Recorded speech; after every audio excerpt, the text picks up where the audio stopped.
শুভ সন্ধ্যা। আজকে আমাদের আলোচনার বিষয় লক্ষ্য বা ফোকাস। আমাদের প্রত্যেকটি মানুষের লক্ষ্য, কিছু উদ্দেশ্য বা কিছু ফোকাস থাকে, আর সেটা হয় প্রত্যেকটা মানুষের আলাদা আলাদা। কিছু মানুষ লক্ষ্য পূরণে সক্ষম হয় আর কিছু মানুষ অক্ষম হয়। তারা সেই লক্ষ্য পূরণে ব্যর্থ কেন হয়? তারা তারা যখন তাদের কিছু নির্দিষ্ট লক্ষ্য স্থির করে, আর সেখানে যখন তাকে বিভিন্ন স্টেপ বাই স্টেপ এগোতে হয়, যখনই একটা স্টেপে বাধা পায় সে পিছিয়ে আসে, তার মনোবল শূন্য হয়ে যায়। সেভাবে তার দ্বারা আর হবে না। এটার জন্য দরকার 100% পজিটিভনেস, যেটা তার মধ্যে নেই। তার মধ্যে নেগেটিভিটি কাজ করছে। সে যত এগোচ্ছে, যে স্টেপে সে বাধা পাচ্ছে, তার তখন মনে হচ্ছে এটা আমার দ্বারা হবে না। কেন হবে না? কোনো মানুষই তো পারফেক্ট নয়, কোনো মানুষই স্বয়ংসম্পূর্ণ নয়। তবে নিজেদের জন্য পারফেক্ট হতে হয়। পারফেক্ট এটা নয় যে আমি কারোর জন্য নিজেকে পারফেক্ট তৈরি করব। পারফেক্টটা হতে হবে এই কারণে, আমার লক্ষ্য স্থির, আমার লক্ষ্য আমি সক্ষম করতে পেরেছি, বাস আমি সাকসেসফুল। এটাই হচ্ছে পারফেক্টনেস। কারোর জন্য তো কিছু করতে হবে না, নিজের জন্য বাঁচতে হবে, নিজের জন্য লড়তে হবে। তবেই না একটা স্বয়ংসম্পূর্ণ মানুষ গড়ে উঠবে। এর সংজ্ঞাটা আবার আলাদা। কিন্তু আপনি আপনি বারবার বিভিন্ন প্রতিকূলতা আসছে, বিভিন্ন সিচুয়েশান আসছে, কিছু কারণে আপনি কষ্ট পাচ্ছেন, আপনি খুব ডাউনে আছেন, আপনার মনোবল একদম ভেঙে পড়েছে, আপনি শূন্যতা অনুভব করছেন। তখন আপনার দ্বারা তো লক্ষ্য পূরণ হবে না। তখন আমরা কি করি? তখন আমরা ভাগ্যকে দোষারোপ করি, কর্মফলের ওপর সব কিছু বর্তে দিই। মনে করি তখন আমার কর্মফলের জন্য এরকম হচ্ছে, আমার ভাগ্যকে আমি দোষ দেব, আমার ভাগ্যটা খারাপ, আমার কপালের দোষ। আমি যদি কর্ম কিছু না করি, আমি যদি কোনো কিছুর জন্য কিছু চেষ্টা না করি, আমি অন্যকে কেন দোষ দেব?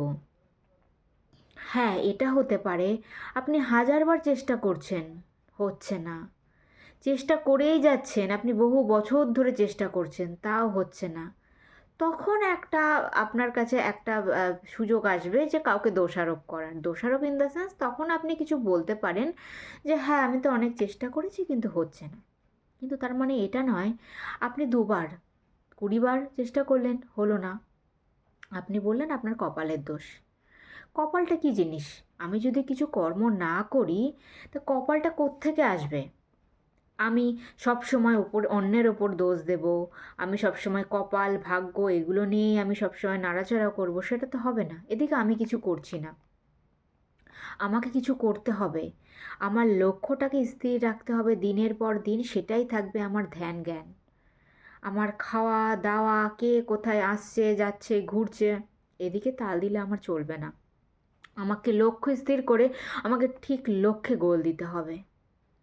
আমি যদি দিকভ্রান্ত হয়ে যাই, আমাকে আবার উঠতে হবে, আমাকে আবার চেষ্টা করতে হবে। তার জন্য আমাকে সারা জীবন লড়তে হবে। জীবন মানে তো সত্যি কিছু নেই। জীবন মানে হচ্ছে বেঁচে থাকার লড়াই। প্রত্যেকটা পদক্ষেপে আমাদের লড়তে হয়।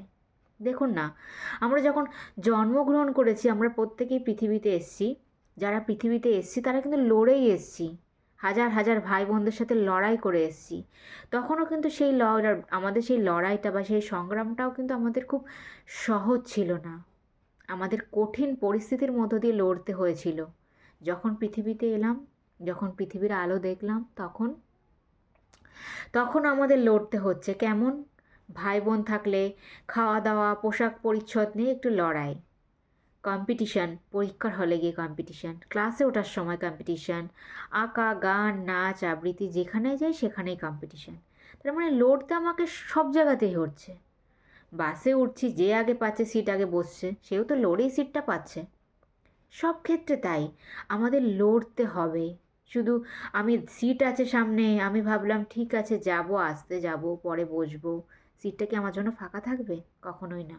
কিন্তু কিছু কিছু ক্ষেত্রে এর বিপরীত হয়ে থাকে, মানে এর ব্যতিক্রমী পন্থাও হয়ে থাকে। যেমন, যে মানুষটা খুব নরম স্বভাবের, সে লড়তে ভয় পায়, সে হয়তো কিছু কথা বলল, সেই কিছু কথার মাধ্যমে কাউকে বোঝাতে চাইলো যে এটা সঠিক না, কিন্তু অপর প্রান্তে যে আছে সে তো বুঝবে না, সে তো পাথর।